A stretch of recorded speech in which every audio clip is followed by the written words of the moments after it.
Hello friend, आप सभी का आपके अपने यूट्यूब चैनल ब्राइट बुद्धि में आप सभी का स्वागत है। तो हम SCERT बिहार बोर्ड के क्लास 10th के भूगोल बुक की हम एनालिसिस कर रहे हैं, जिसमें से इकाई 1 है जो भारत संसाधन और उसका उपयोग है। उसमें एक टॉपिक ये है जल संसाधन।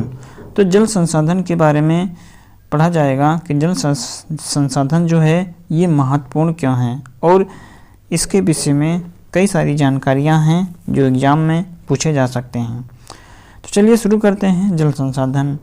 आपने वर्ष 2008 में उत्तर बिहार के कोशी प्रदेश में आए बाढ़ को देखा होगा।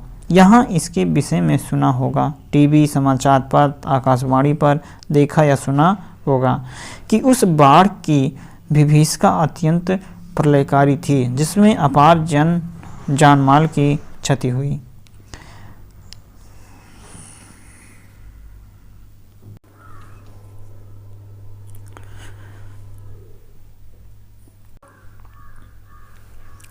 ये जानकर आपको घोर आश्चर्य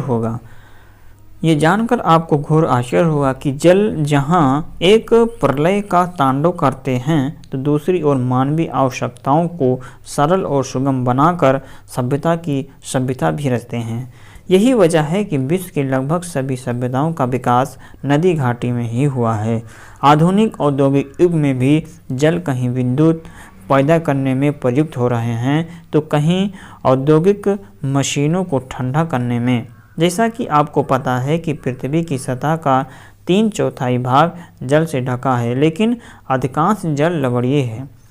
स्वच्छ जल सतही अफवाह और भूमिगत जल स्रोतों से प्राप्त होते हैं। इन स्रोतों का सतत नवीकरण और पुनर्भरण जलीय चक्र के द्वारा होता है। जल चक्र गतिशील होते हैं, जिस कारण जल का नवीकरण निर्बाध गति से होता है। यही कारण है कि यह एक नवीकरणीय संसाधन भी है। फिर भी विश्व के अनेक देश या क्षेत्र में जल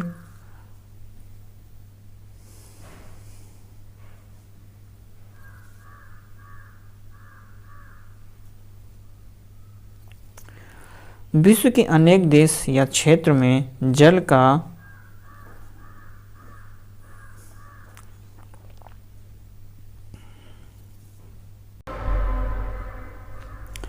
विश्व के अनेक देश के क्षेत्र जल के क्या हैं? जल के प्यासे हैं। जल के स्रोत।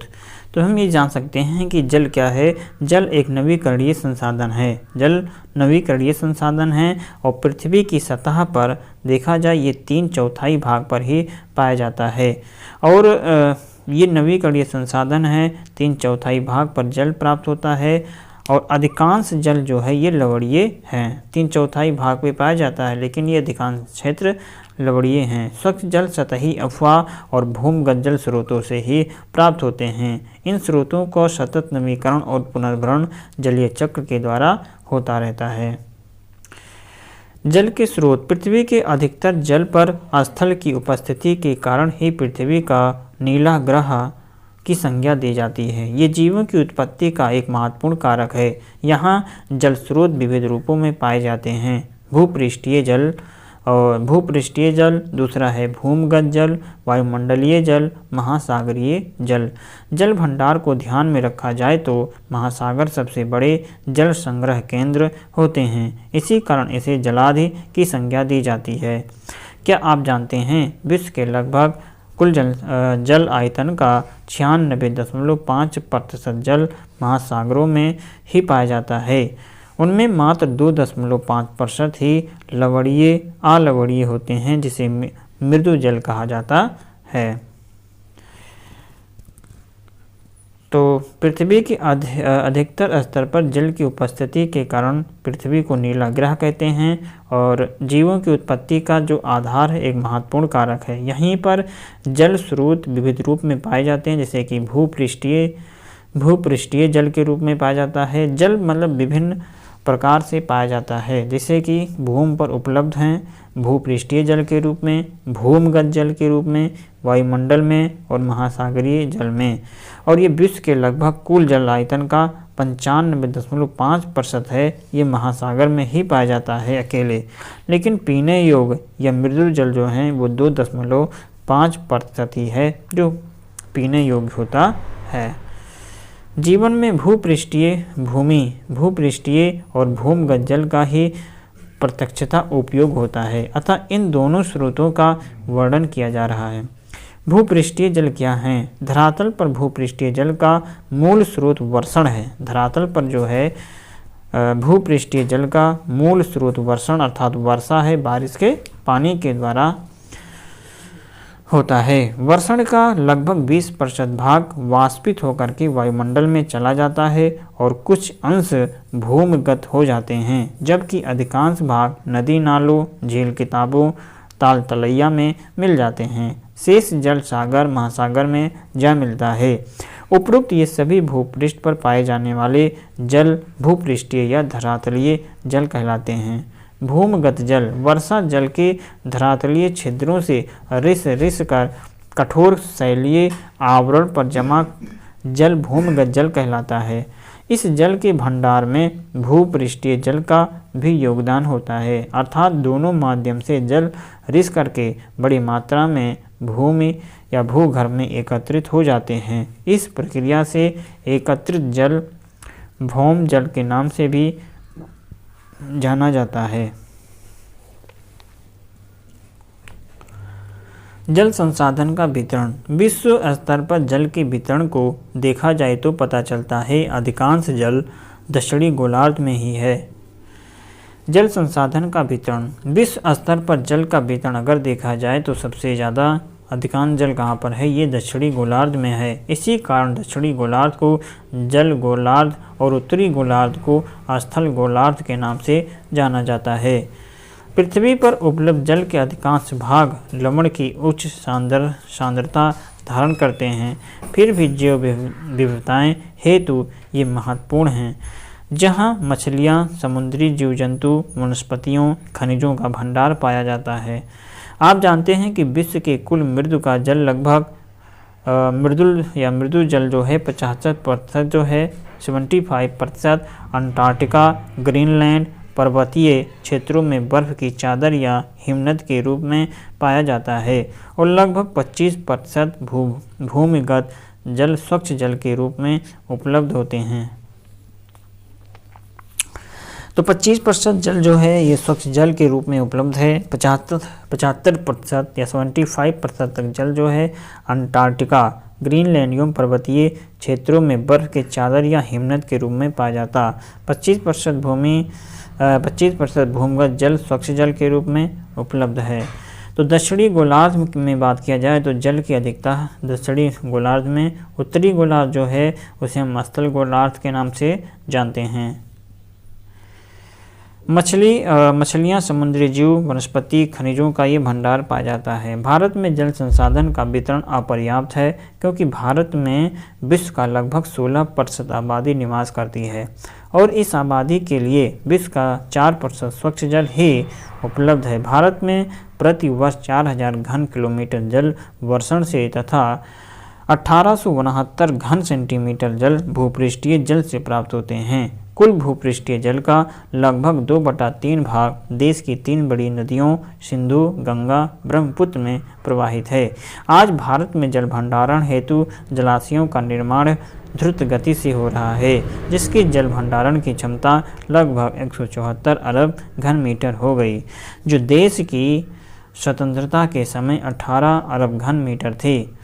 भारत की स्थलाकृति स्वरूप एवं अन्य बाधाओं की वजह से केवल 690 अरब घन मीटर जल का ही उपयोग कर पाता है, जो कुल भारत के जल का 32% है। भारत में गंगा द्रोणी में उपयोग के योग्य जल भंडारण की क्षमता सर्वाधिक है। ब्रह्मपुत्र नदी का सर्वाधिक वार्षिक प्रवाह होते हुए उपयोग योग्य जल भंडारण की क्षमता अति न्यून है। अगर उपयोग योग्य जल भंडारण की क्षमता को आनुपातिक दृष्टि से देखा जाए तो ताप्ती नदी का स्थान प्रथम है। इसमें जल भंडारण की क्षमता 97% है। जो कुछ महत्वपूर्ण नदियों का ब्यौरा निम्न सारणी 3.1 में दिया जा रहा है। आप जानते हैं कि ब्रह्मपुत्र एवं गंगा विश्व की 10 बड़ी नदियों में से है। इन नदियों को विश्व की बड़ी नदियों में क्रमशः 8वां एवं 10वां स्थान प्राप्त है। तो भारत की 3 सबसे बड़ी नदी कौन सी हैं? तो भारत की 3 सबसे बड़ी नदियों में आता है गंगा नदी, सिंधु नदी और ब्रह्मपुत्र नदी। ये 3 नदियां हैं जो भारत की 3 सबसे बड़ी नदी हैं। भारत में जल का अगर वितरण देखा जाए तो कुल भारत का 32% भाग पर ही जल है। 32% भाग पर ही जल है। ये सारणी दिया है, यहाँ पे देख सकते हैं। पृष्ठीय जल प्रवाह और भूमिगत जल प्रवाह, वार्षिक प्रवाह, उपयोग और अपूर्णीय और उपयोग होता है। सिंधु का 713। तो ये चार्ट को आप देख सकते हैं, इसका स्क्रीनशॉट लेकर के समझ सकते हैं। देश में भूमिगत जल का जो विवरण है आसमान है। इस पर चट्टानों की संरचना, धरातलीय दशा, जलपूर्ति के स्रोत जैसे तत्वों का प्रभाव पड़ता है। समतलीय मैदानी भागों में स्थित जलद चट्टानी भागों में भूमिगत जल की अपार राशि मौजूद है, जहां भेदे या प्रेसे चट्टान पाए जाते हैं। तो भेदे या प्रावेश चट्टानें कहाँ पर पाई जाती हैं? समतल मैदानी भाग में स्थित जहाँ जलद चट्टानी भागों में भूमिगत जल की अपार राशि मौजूद होती है, जहाँ भेदय या प्रवेशी चट्टानें पाई जाती हैं। भारत के उत्तरी मैदान में पंजाब से लेकर के ब्रह्मपुत्र नदी घाटी जो हिमालयी नदियों के कारण मिट्टी से निर्मित हुआ है में सर्वाधिक भूमिगत जल पाए जाते हैं। यहाँ देश का 42% जल पाया जाता है।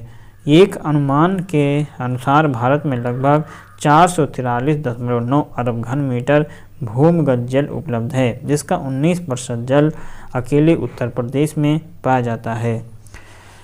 महाराष्ट्र, मध्य प्रदेश, तमिलनाडु जैसे बड़े राज्यों में भी भूमिगत जल संसाधन की संभावना अधिक है। जल संसाधन का उपयोग। भारत की आबादी तीव्रतम गति से बढ़ रही है। स्वतंत्रता के पश्चात भारत की जनसंख्या लगभग तिगुनी हो गई।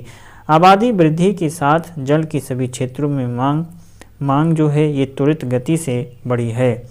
पेयजल, सिंचाई, उद्योग जैसे उपक्रमों की वृद्धि से जल की मांग काफ़ी बढ़ गई और 1951 ईस्वी में भारत में प्रति व्यक्ति जल की उपलब्धता 5177 घन मीटर थी, जो 2001 और 1829 घन मीटर प्रति व्यक्ति तक पहुंच गई है। संभावना है कि 2025 ईस्वी तक पहुँचते प्रति व्यक्ति जल की उपलब्धता 1342 घन मीटर प्रति व्यक्ति हो जाएगी, जो जल संकट की समस्या के आगमन का संकेत प्रतीत होता है। जहां ऐसे संकटापन्न देशों को जल का आयात करना पड़ेगा। जल का मानवीय जीवन में काफ़ी उपयोग है, यहाँ तक कि जीवन सृजन में भी जल महत्वपूर्ण है। प्राणी एवं वनस्पति में भी अधिकांश भाग जल के ही होते हैं। इससे जल के महत्व को सहज ढंग से आंका जा सकता है। जल के उपयोग की सूची लंबी है। पेयजल, घरेलू कार्य, सिंचाई, उद्योग, जन स्वास्थ्य, स्वच्छता, मलमूत्र विसर्जन इत्यादि कार्यों के लिए जल अपरिहार्य है। जल विद्युत निर्माण, परमाणु संयंत्र शीतलन, मत्स्य पालन, जल कृषि, वानिकी, जल क्रीड़ा जैसे कार्य की कल्पना बिना जल के नहीं हो सकती है या नहीं की जा सकती। भारत में जल उपयोग के बदलते स्वरूप को निम्न सारणी से देखा जा सकता है। प्राणियों में 65% तथा पौधों में 65 से 99% जल का अंश विद्यमान होता है। तो हम जल के उपयोग का बदलता स्वरूप देख सकते हैं। 1990, 2010, 2025 और 50 तक क्या होने वाला है। घरेलू कार्यों में जैसे कि ये सब अरब घन मीटर में हैं, तो ये 25 घन से 33, फिर 42, 52, 60 हो जाएगा। ऐसे यहाँ पर डाटा दिया गया 460 और 2000 में 356 और 2010 में 653 अरब घन मीटर, वही 25 में 770 और 50 में 800 अरब घन मीटर तक हो जाएगा। तो ये यहाँ पे पानियों का या जल का उपयोग देख सकते हैं कि कब किस सन में कितनी मात्राएं प्रति व्यक्ति बढ़ रहा है। बहुउद्देशीय परियोजनाएं। प्राचीन ग्रंथों एवं ऐतिहासिक अभिलेखों से ये स्पष्ट होता है कि ईंट, पत्थर, मिट्टी, मलबों के सहारे झीलों या अन्य जलाशयों के तटबंधों, लहरों जैसी उत्कृष्ट कृतियाँ बनाई जाती हैं। अतः ये परिपाटी नवीन नहीं है। हमने आज कई नदियों पर बांध बनाए हैं। स्वतंत्रता प्राप्ति के बाद देश को आर्थिक रूप से आत्मनिर्भर बनाने, देशवासियों के जीवन स्तर को सुधारने हेतु योजनाएं निर्मित हुई, जिसमें नदी घाटी परियोजनाओं पर विशेष बल दिया गया। इन परियोजना के विकास के कई उद्देश्य हैं: बाढ़ नियंत्रण, मृदा अपरदन पर रोक, पेय एवं सिंचाई हेतु जलापूर्ति, विद्युत उत्पादन में उद्योगों की जलापूर्ति, परिवहन, मनोरंजन, वन्य जीव संरक्षण, मत्स्य पालन, जल कृषि, पर्यटन इत्यादि। अर्थात परियोजना के मुख्यतः क्या इसकी विशेषताएं हैं, इससे हमको क्या लाभ होगा जब हम परियोजनाओं को तैयार करते हैं। अर्थात नदी घाटी परियोजना पर विशेष बल दिया गया और इसके विकास के क्या कारण थे, कि इसको बनाने का क्या रीजन था। तो इससे हम बाढ़ को नियंत्रण कर सकते हैं, मृदा अपरदन को रोक सकते हैं, पेय एवं सिंचाई हेतु जल की पूर्ति कर सकते हैं, विद्युत उत्पादन कर सकते हैं, उद्योगों के जलापूर्ति की आवश्यकता हम बांधों के जल से कर सकते हैं। वही परिवहन, मनोरंजन, वन्य जीव संरक्षण कर सकते हैं, मत्स्य पालन कर सकते हैं और जल का प्रयोग कृषि में कर सकते हैं, पर्यटन को बढ़ावा दे सकते हैं। ये सारी परियोजनाएं इस विकास पे बल देती हैं। देश को विकास के रास्ते पर ले जाने वाले उक्त परियोजनाओं को प्रथम प्रधानमंत्री जवाहरलाल नेहरू ने गर्व से आधुनिक भारत का मंदिर कहा है। अर्थात जो बहुउद्देशीय परियोजनाओं को पंडित जवाहरलाल नेहरू के द्वारा इसे बताया गया है कि ये आधुनिक भारत का मंदिर है। मतलब इन नदियों या इन नदी घाटी परियोजनाओं का विकास ही इन्हें आधुनिक भारत का मंदिर बताया गया है। इन अनेक उद्देश्यों की पूर्ति हेतु सक्षम इन नदी घाटी परियोजनाओं को बहुउद्देशीय परियोजना के नाम से विभूषित किया जाता है। प्रथम प्रधानमंत्री का दृष्टिकोण था कि नदी घाटी परियोजनाएं कृषि, औद्योगिकरण, ग्रामीण अर्थव्यवस्था, औद्योगिकीकरण तथा नगरीय व्यवस्था को समन्वित रूप से विकसित कर सकेगी। भारत में अनेक नदी घाटी परियोजनाओं का विकास हुआ, जैसे कि भाखड़ा, नागल, हीराकुंड, दामोदर, गोदावरी, कृष्णा, स्वर्णरेखा एवं सोन परियोजना जैसी अनेक परियोजनाएं भारत के बहुआयामी विकास में सहायक हो रहे हैं।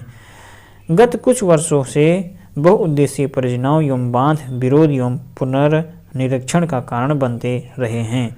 नदियों में बांध लगाने से नदियों का प्राकृतिक प्रवाह अवरुद्ध होता है, जिससे तल पर अवसादी तेज हो जाता है। इसी तलछट जमाव से जलीय जीवों के साथ भोजन एवं प्रजनन तथा स्वच्छंद विचरण की समस्या तो आती ही है, साथ ही बाढ़ जैसी विभीषिकाओं भी उत्पन्न हो जाती है। इतना ही नहीं, बाढ़ग्रस्त मैदान की वनस्पतियाँ एवं मृदाएँ जो हैं ये पल्लवित होकर के अपघटित भी हो जाती हैं। अब यहाँ पे नर्मदा बचाओ आंदोलन जो है, टिहरी बांध आंदोलन जैसी अनेक जन विरोध बहुउद्देशीय परियोजनाओं की खामियों को उजागर करती है। आमतौर पर लोग अपनी जमीन, आजीविका और संसाधन से लगाव एवं नियंत्रण को त्याग करके अनियंत्र विस्थापित हो जाते हैं, जिसके बदले इन्हें ना तो पर्याप्त मुआवजा मिल जा पाता है और न ही ये विस्थापित होने के पश्चात इस परियोजना का ही लाभ ले पाते हैं। इसका लाभ पूंजीपति जमींदार वर्ग को अवश्य मिल जाता है। ये सच है कि सिंचाई की सुलभता ने कई क्षेत्रों में फसल के प्रतिरूपों को परिवर्तित किया है। जहां जल कृषि, वाणिज्य फसलों की और किसान आकृष्ट हुए हैं, वही मृदाओं की लवणीकरण जैसी गंभीर समस्याएं भी उत्पन्न हो रही हैं। इसी वजह से गरीब, भूमिहीनी, अमीर भूस्वामी के मध्य एक सामाजिक खाई का निर्माण होता प्रतीत हो रहा है। इस तरह के झगड़े अंतर्राष्ट्रीय स्तर पर भी लगते एवं लाभ के बंटवारे में दिन प्रतिदिन समस्याएं उत्पन्न हो रहे हैं। नर्मदा बचाओ जो आंदोलन है यह एक गैर सरकारी संगठन एनजीओ है जो स्थानीय लोगों, किसानों, पर्यावरणविदों, मानवीय अधिकारों कार्यकर्ताओं को गुजरात के नर्मदा नदी पर सरदार सरोवर बांध के विरोध के लिए प्रेरित करता है।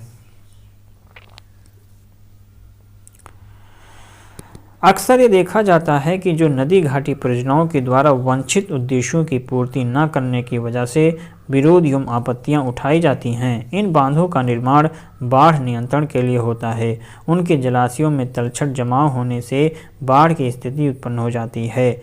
अति वर्षा के जल भी बांध के नियंत्रण से बाहर हो जाते हैं। वर्ष 2007 में उत्तर बिहार की बाढ़ विभीषिका का मंजर आप देख या सुन चुके हैं, जो नेपाल स्थित बैराज के द्वारा छोड़े गए जल से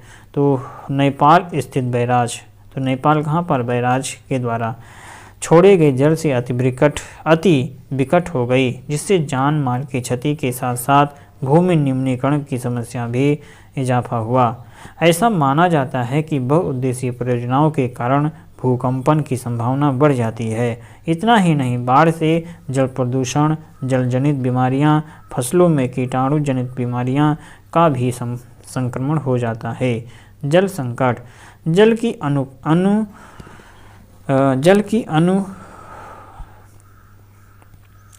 की अनुपलब्धता जल संकट के रूप में जाना जाता है। पृथ्वी पर विशाल जल सागर होने एवं नवीकरणीय होने के बावजूद जल दुर्बलता एक जटिल समस्या है। जल संकट के भाव उत्पन्न होते ही मानस तटपटल पर सूखाग्रस्त या अनावृष्टि क्षेत्र का चित्र उपस्थित होने लगता है।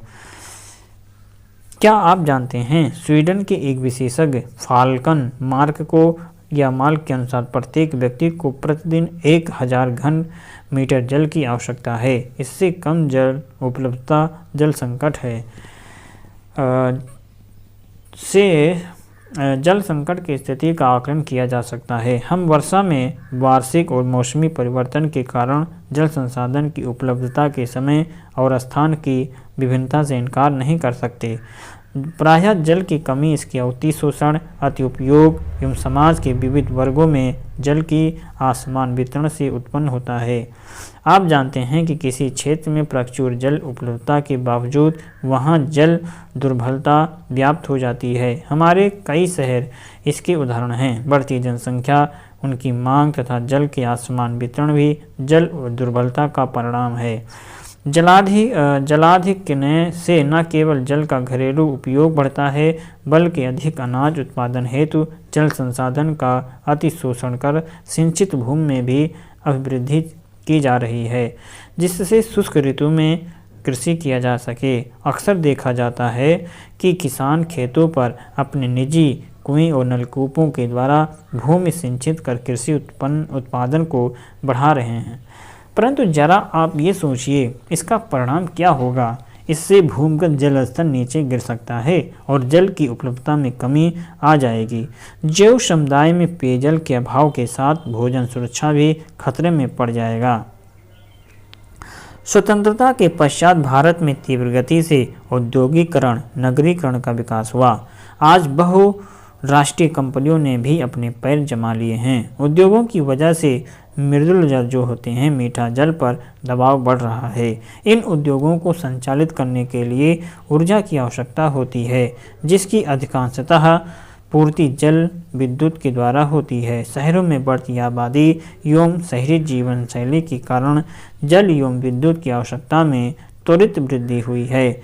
जहां नलकूप लगा कर के जलापूर्ति के लिए अंधाधुंध शोषण हो रहा है और जल के भंडार तीव्र गति से घट रहे हैं। क्या आप जानते हैं कि वर्तमान समय में भारत में कुल विद्युत का लगभग 22% भाग जल विद्युत से उत्पादन किया जाता है।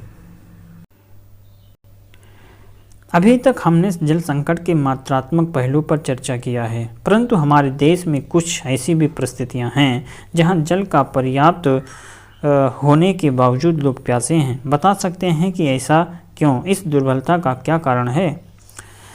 जल की खराब गुणवत्ता ये किसी भी राज्य या देश के लिए चिंतनीय विषय है। घरेलू एवं औद्योगिक अपशिष्ट रसायनों, कीटनाशकों, कृषि में प्रयुक्त होने वाले उर्वरक जल में मिल जाने से जल की गुणवत्ता बुरी तरह प्रभावित हुई, जो मानव के लिए अति नुकसानदेह है। बिहार एवं पश्चिमी बंगाल के कुछ भागों में जल के अतिदोहन से शाखियाँ एवं राजस्थान एवं महाराष्ट्र में इससे फ्लोराइड के संकेंद्रण में वृद्धि हुई है। सीवेज एवं जल मल से भारत के अधिकांश नगरीय क्षेत्र में धरातलीय जल दुष्प्रभावित हुए हैं।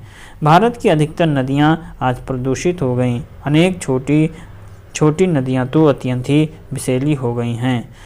तो क्या जानते हैं कि केवल कानपुर में 180 चमड़े के कारखाने हैं जो प्रतिदिन 58 लाख लीटर मल जल गंगा में विसर्जित करते हैं। तो केवल कानपुर में 180 चमड़े के कारखाने हैं जो प्रतिदिन 58 लाख लीटर मल जल गंगा में विसर्जित करते हैं।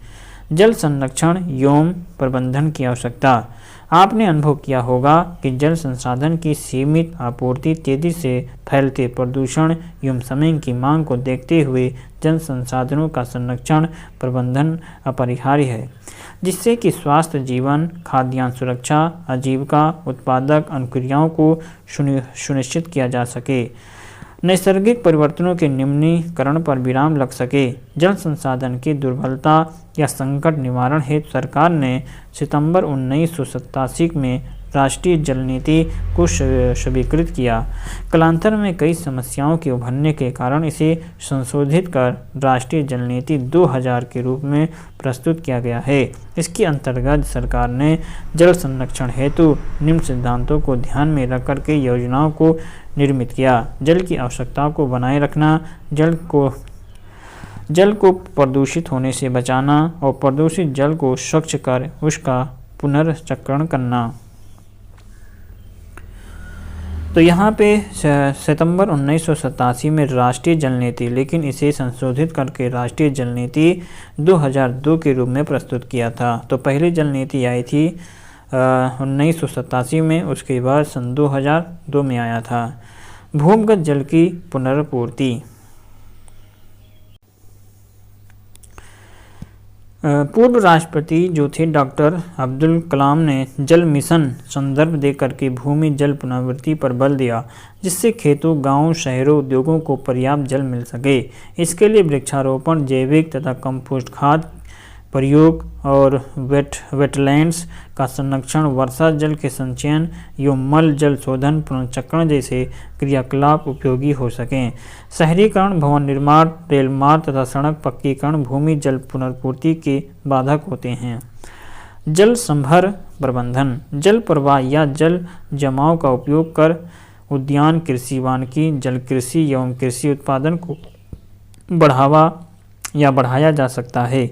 इससे पेय जलापूर्ति भी की जा सकती है। इस प्रबंधन को छोटी इकाइयों पर लागू करने की आवश्यकता है। तकनीकी विकास। तकनीकी विकास से तात्पर्य ऐसे उपक्रम जिसमें जल का कम से कम उपयोग कर आधिकारिक लाभ लिया जा सके, जैसे कि ड्रिप सिंचाई, लिफ्ट सिंचाई, सूक्ष्म फुहारों से सिंचाई और सीढ़ीदार या सीढ़ी नुमा खेती इत्यादि। ये तकनीकी के अंतर्गत आता है। ऐसे करने से भी हम जल की समस्या या जल को बचा सकते हैं। वर्षा जल संरक्षण एवं उसका पुनर्चक्रण। आप जान चुके हैं कि जल दुर्बलता एवं उनकी निम्नीकरण वर्तमान समय की एक प्रमुख समस्या बन गई। बहुउद्देशीय परियोजनाओं के विफल होने तथा इसके विवादास्पद होने के कारण वर्षा जल संग्रहण एक लोकप्रिय जल संरक्षण का तरीका हो सकता है। प्राचीन भारत में उत्कृष्ट जलीय निर्माण एवं जल संग्रहण ढांचे पाए जाते थे। तत्कालीन भारतीयों को विशेष पद्धति एवं मृदा गुणों का गहरा ज्ञान था। उन्होंने स्थानीय परिस्थितियों में वर्षा जल, भौम जल, नदी जल, बाढ़ जल के उपयोग के अनेक तरीके विकसित किए थे। पहाड़ी क्षेत्रों में गुल अथवा कुल या पश्चिमी हिमालय जैसी वाहिकाएं नदी की धारा का रास्ता बदलकर खेत में सिंचाई के लिए बनाई गई। पश्चिम भारत, खासकर राजस्थान में पेय जल हेतु वर्षा जल का संग्रहण छत पर करते थे। बंगाल में बाढ़ के मैदान में सिंचाई के लिए बाढ़ जल वाहिकाएं बनाने का चलन था। शुष्क एवं अर्ध शुष्क क्षेत्र में वर्षा जल को एकत्रित करने के लिए गड्ढों का निर्माण किया जाता था, जिससे मृदा सिंचित कर खेती की जा सके। उसे राजस्थान के जैसलमेर में खादीन तथा अन्य क्षेत्रों में जोहड़ के नाम से पुकारा जाता है। राजस्थान के बीरानों, फलोदी और बाड़मेर जैसे शुष्क क्षेत्रों में पेयजल का संचयन भूमिगत टैंक में किया जाता है, जिसे टाँका कहा जाता है। यह प्रायः आंगन में हुआ करता है, जिसमें छत पर संग्रहित जल को पाइप के द्वारा जोड़ दिया जाता। इस कार्य में राजस्थान की एनजीओ तरुण भारत संघ के पिछले कई वर्षों से कर रही है। मेघालय के शिलांग में छत वर्षा जल संग्रहण आज भी परंपरागत रूप से प्रचलित है। तो टाँका क्या होता है, बताइए टाँका क्या होता था? तो राजस्थान के जैसे कि बीरान, फलोदी और बाड़मेर में जैसे शुष्क क्षेत्रों में जोहड़ के नाम से पुकारा जाता है, जोहड़ के नाम से। तो बाड़मेर जैसे शुष्क क्षेत्रों में पेयजल का संचयन भूमिगत टैंकों में किया जाता था, जिसे टाँका कहा जाता है, जिसे टाँका कहा जाता है। तो हम भूमिगत जल का 22% भाग का जल संचयन वर्षा जल का भूमि में प्रवेश करने से होता है। वही मेघालय स्थित चेरापूंजी एवं मासिनराम में विश्व की सर्वाधिक वर्षा होती है, जहां पेयजल संकट का निवारण लगभग 25% छत जल संग्रहण से हो जाता है। तो ये डाटा आप ज़रूर याद रखेंगे कि जैसे कि जल संकट का निवारण 25% किसे, तो मासिनराम मेघालय स्थित जो चेरापूंजी और मासिनराम है, यहाँ पे सर्वाधिक वर्षा होती है विश्व का पूरे, और यहाँ पे 25% जल संग्रहण हो जाता है। तो आगे यहाँ पे देखेंगे हैंडपंप के माध्यम से पुनर्भरण और बेकार पड़े कुएं के माध्यम से पुनर्भरण। पश्चिम राजस्थान में इंदिरा गांधी नहर के विकास से पश्चिमी राजस्थान में इंदिरा गांधी नहर, तो इंदिरा गांधी नहर के विकास से क्षेत्र को 12 मासी पेयजल उपलब्ध होने के कारण यहाँ वर्षा जल संग्रहण की उपेक्षा हो रही है, जो खेदजनक है। परंतु कुछ घरों में आज भी टाँका उपलब्ध है। कर्नाटक के मैसूर जिले में स्थित गंडाथुर गांव में छत जल संग्रहण की व्यवस्था 200 घरों में है, जो जल संरक्षण की दिशा में एक मिसाल है।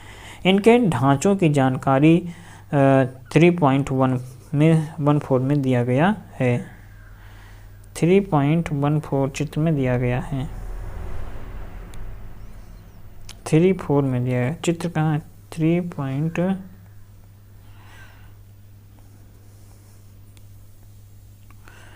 वर्तमान समय में महाराष्ट्र, मध्य प्रदेश, राजस्थान, गुजरात सहित कई राज्यों में वर्षा जल संग्रहण एवं पुनः चक्रण किया जा रहा है। सोन परियोजना एक अध्ययन।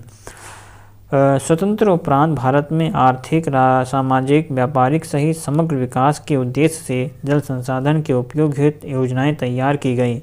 नदी घाटी जल बहुआयामी उपयोग के कारण इस परियोजना को बहुउद्देशीय परियोजना की भी संज्ञा दी गई है, जिस पर पूर्व में चर्चा की गई है।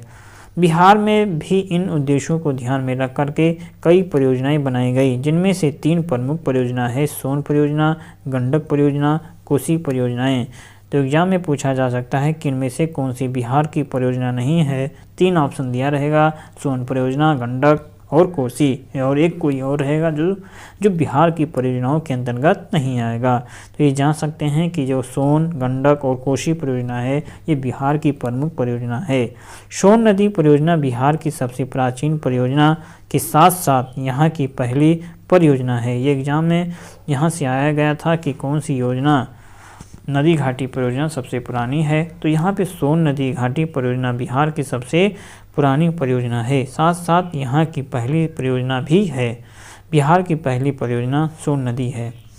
ब्रिटिश सरकार ने सिंचित भूमि में वृद्धि कर अत्यधिक फसल उत्पादन की दृष्टि से इस योजना का विकास 1874 में किया गया था। इसमें डेहरी के समीप पूरब एवं पश्चिम दिशाओं में नहरें निकाली गई। इसकी कुल लंबाई 130 किलोमीटर। पूरब की नहर से पटना, गया तथा औरंगाबाद जिले की लगभग 3 लाख हेक्टेयर भूमि जल संचित होती है। इस नहर की पश्चिमी शाखा से 3 उपशाखाओं का निर्माण हुआ। पहली शाखा जो है भोजपुर, दूसरी शाखा बक्सर जिले को सिंचित करती है, तीसरी शाखा का प्रभाव चौसा क्षेत्र में है। इस प्रकार ये त्रिशाखाएं रोहतास, बक्सर, भोजपुर 3 जिलों को प्रभावित करती हैं। सुविकसित रूप से ये नहर 3 लाख हेक्टेयर भूमि को सिंचित करती है। तो यहाँ पर ये सारा इम्पोर्टेंस है। आप देख सकते हैं कि ये सोन नदी परियोजना का विकास कब हुआ था, 1984 में हुआ था। और ये शाखाएं, ये मतलब कि इसकी शाखाएं देखा जाए तो ये कहाँ पर रोहतास, बक्सर और भोजपुर में 3 जिलों को प्रभावित करती हैं। और सुविकसित रूप से ये नहर 3 लाख हेक्टेयर भूमि को सिंचित भी करती हैं। वही 1668 में इस योजना के डेहरी में या डेहरी से 10 किलोमीटर की दूरी पर स्थित इंद्रपुरी नामक स्थान पर बांध लगा करके बहुउद्देशीय परियोजना का रूप देने का प्रयास किया गया।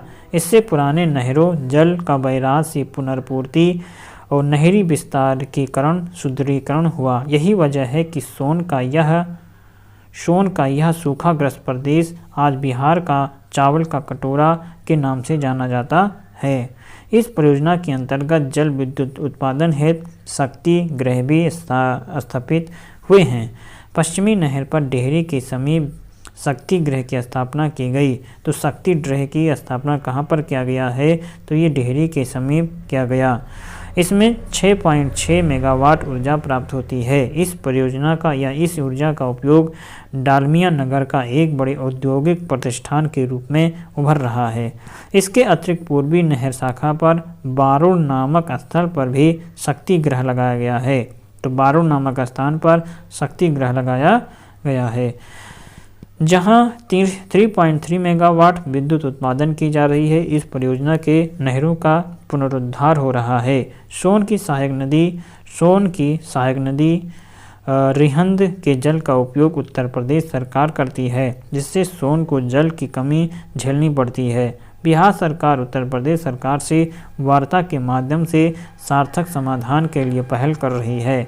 बिहार विभाजन के पूर्व इंद्रपुरी जलाशय योजना, मतलब विभाजन से पूर्व जो है इंद्रपुरी जलाशय योजना और कदवन जलाशय योजना के नाम से जानी जाती थी। तो इम्पॉर्टेंस है, बिहार विभाजन के पूर्व कौन सी योजनाएं थीं, तो ये 2 परियोजनाएं थीं, इंद्रपुरी जलाशय योजना और कदवन जलाशय योजना। इस योजना की विकास के लिए भी एक बांध निर्माण प्रस्तावित है, जिसके निर्माण से सोन परियोजना की सिंचाई को स्थायित्व मिल सकेगा और साथ ही 450 मेगावाट जल विद्युत का भी उत्पादन हो सकेगा। यद्यपि इसके स्रोत 3 राज्यों के अधीन हैं, जिसमें बिहार झारखंड की समन्वित सहमति बन चुकी है। उत्तर प्रदेश की सहमति से अभी भी प्रशिक्षित है। बिहार सरकार के ऊर्जा विभाग ने इस योजना के कार्यान्वयन हेतु राष्ट्रीय जल विभाग विद्युत निगम को सशर्त सहमति दे दी है। इसके अंतर्गत एनएचपीसी इस बांध का निर्माण जल विद्युत उत्पादन की दृष्टि से करेगा। जल संसाधन विभाग जल की आवश्यकता अनुसार इस नहर प्रणाली की सिंचाई हेतु संचालन भी कर सकेगा। एनएचपीसी संबंधित राज्यों के बीच सहमति एवं केंद्रीय जल आयोग इस परियोजना को स्वीकृत करने की कार्यवाही कर रही है। इस परियोजना का बिहार जल विद्युत परियोजना के द्वारा भी प्रबंधन कार्य प्रगति पर है। इसके अतिरिक्त भी बिहार अंतर्गत कई नदी घाटी परियोजनाएं प्रस्तावित हैं, जिसके विकास की आवश्यकता है, जिनमें दुर्गावती जलाशय परियोजना और ऊपरी किऊल जल परियोजना और बागमती परियोजना और बरनार जल परियोजना इसी के अंतर्गत आती है।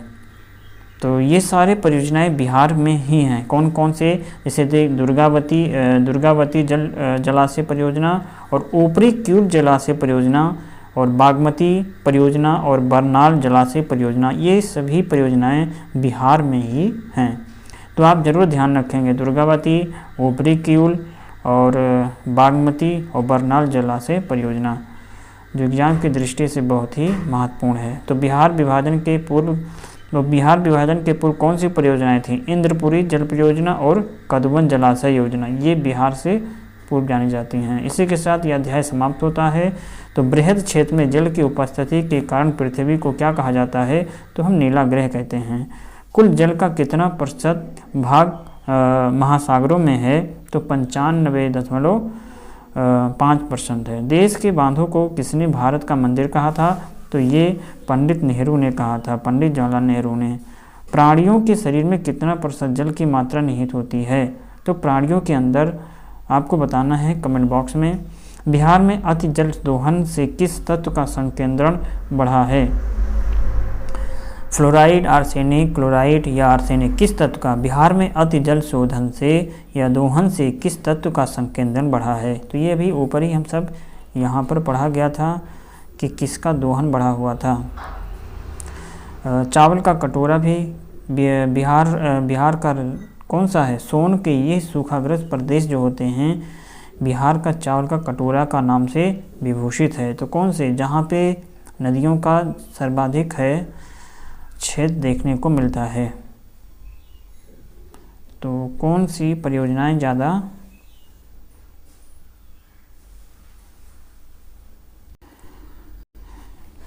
तो प्राणियों में 65% और पौधों में 65 से लेके 99% तक जल का अंश विद्यमान है। तो हमारा ये यहाँ का जो बहुविकल्पीय प्रश्न था यहाँ का, और एक था ये दूसरा जो लास्ट वाला क्वेश्चन था, उसमें फ्लोराइड के संकेंद्रण में वृद्धि हो जाती है। राजस्थान, महाराष्ट्र में इससे कौन से अतिदोहन से संख्या? बिहार एवं पश्चिमी बंगाल के कुछ भागों में जल के अतिदोहन से, यहाँ पे जो संख्या लिखा हुआ देखिए, ये बिहार एवं पश्चिमी बंगाल के कुछ भाग में जल के अतिदोहन से संख्या, और राजस्थान, महाराष्ट्र में इससे फ्लोराइड के संकेंद्रण में वृद्धि हो जाती है। सीवेज एवं जल मल से भारत के अधिकांश नगरीय क्षेत्र में धरातलीय प्रभावित हुए हैं। तो यहाँ का जो उत्तर होगा, अब इससे क्या समझ में आ रहा है कि तो बिहार में अति जल दोहन से किस तत्व का संकेंद्रण बढ़ जाता है? तो ये फ्लोराइड का। ऑप्शन में है नहीं संख्या, इसलिए फ्लोराइड का संकेंद्रण बढ़ जाता है। और प्राणियों के शरीर में कितना %? तो 65% तक जल पाया जाता है। इसका ये सही होगा और इसका सही होगा। शेष हम ये अध्याय समाप्त होता है। तो और हम अगला अध्याय हमारा होगा इकाई 1 का ही है, ये वन एवं वन्य प्राणी संसाधन, जो हम अगली क्लास में देखेंगे। वीडियो में अच्छा लगे तो लाइक, कमेंट, शेयर जरूर कीजिए अपने हित में दोस्तों के साथ। जो पहली बार देख रहे हो चैनल को सब्सक्राइब करके बेल घंटी जरूर बजाएं। तब तक के लिए नमस्कार।